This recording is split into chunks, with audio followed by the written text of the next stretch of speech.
স্বাগত খেলার পাতায়। জানিয়ে দিচ্ছি আজকের খেলার খবর। ডেইলি ক্রিকেটকে দেওয়া একান্ত সাক্ষাৎকারে তামিম ইকবাল। একবার সিলেক্টর ও কোচের সঙ্গে বৈঠকে আমি প্রশ্ন করেছিলাম, একজন নির্দিষ্ট খেলোয়াড় কোনো পারফরমেন্স ছাড়াই দলে কিভাবে জায়গা পেলেন। তখন আমাকে বলা হয়েছিল, ওই একজনকে বাদ দিয়ে অন্যদের নিয়েই কথা বলুন, তার প্রসঙ্গ তুলবেন না, অন্য খেলোয়াড়দের নিয়েই আলোচনা করুন। দল নির্বাচনের নেপথ্যে ঘটনাই প্রকাশ্যে আনলেন তামিম। তামিম স্পষ্ট করে জানিয়েছেন, একজন অধিনায়ক হিসেবে তার ক্ষমতা কেবল প্লেয়িং 11 পর্যন্ত সীমাবদ্ধ। কিন্তু এক বৈঠকে তিনি প্রশ্ন তুলেছিলেন, কোনো পারফরম্যান্স ছাড়াই একজন নির্দিষ্ট খেলোয়াড় বারবার কিভাবে দলে সুযোগ পাচ্ছে। সেই প্রশ্নের জবাবে তাকে বলা হয়েছিল, ওই খেলোয়াড়কে বাদ দিয়ে অন্যদের নিয়ে আলোচনা করুন, তার প্রসঙ্গ তুলবেন না। তাহলে প্রশ্ন থেকেই যাচ্ছে, কে সেই রহস্যময় ক্রিকেটার যার বিষয়ে কথা বলাও নিষিদ্ধ ছিল? কেন তাকে বাদ দিয়ে বাকিদের নিয়ে আলোচনা করতে হলো?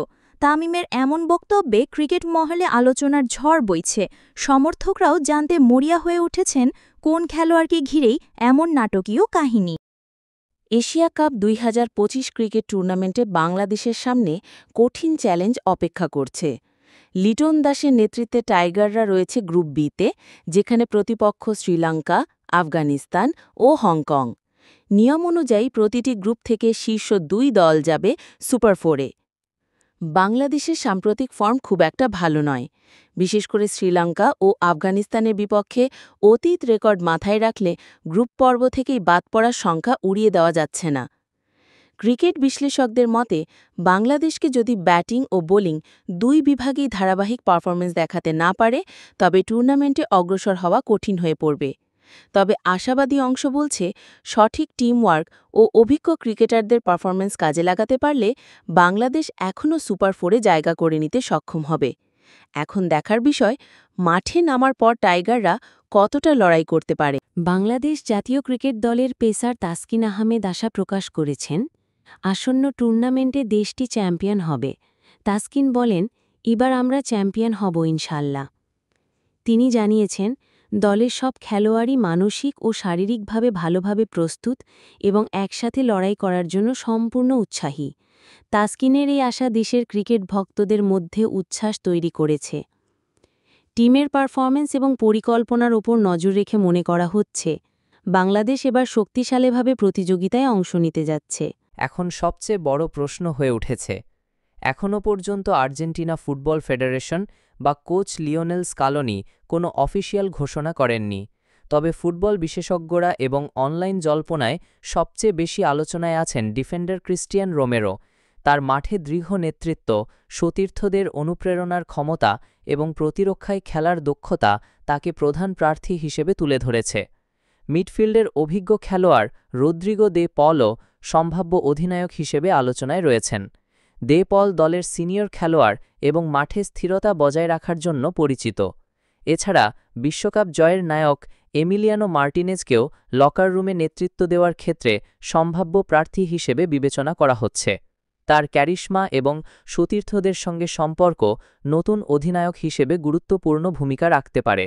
কোচ স্কালোনি জানিয়েছেন, মেসির চূড়ান্ত সিদ্ধান্তের পরই নতুন অধিনায়ককে আনুষ্ঠানিকভাবে ঘোষণা করা হবে। মেসি এখনও দলেই আছেন এবং তার অবসর সম্পর্কিত সিদ্ধান্ত নির্ভর করবে ফিটনেস এবং ব্যক্তিগত পরিকল্পনার উপর। তাই ক্রিস্টিয়ান রোমেরো যদিও জল্পনার শীর্ষে আছেন, অফিসিয়াল ঘোষণার আগ পর্যন্ত কিছুই নিশ্চিত নয়। ফুটবল ভক্তরা এখন অধীর আগ্রহে সেই মুহূর্তের অপেক্ষায় রয়েছেন, যখন আর্জেন্টিনা নতুন নেতৃত্বে পথ চলা শুরু করবে। বাংলাদেশ জাতীয় দলের নির্ভরযোগ্য বাঁহাতি স্পিনার তাইজুল ইসলাম পেয়েছেন এক বিশেষ উপহার। তার দীর্ঘদিনের কোচ সোহেল ইসলাম ভালোবাসা ও অনুপ্রেরণা নিদর্শন হিসেবে তাকে একটি ক্রিকেট শেখার বই উপহার দিয়েছেন। উপহার গ্রহণ করে তাইজুল বলেন, কোচের কাছ থেকে পাওয়া এই বই আমার জন্য অনেক তাৎপর্যপূর্ণ। খেলায় যেমন শিখেছি, তেমনি বই থেকেও নতুন কিছু জানার সুযোগ হবে। অন্যদিকে কোচ সোহেল ইসলাম জানান, শুধু মাঠে প্র্যাকটিস করলেই নয়, তত্ত্বগত জ্ঞানও ক্রিকেটারদের উন্নতিতে গুরুত্বপূর্ণ ভূমিকা রাখে।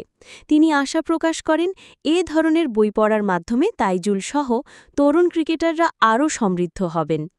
এই বই উপহার ঘটনাটি ক্রিকেট পাড়ায় ইতিবাচক আলোচনার জন্ম দিয়েছে।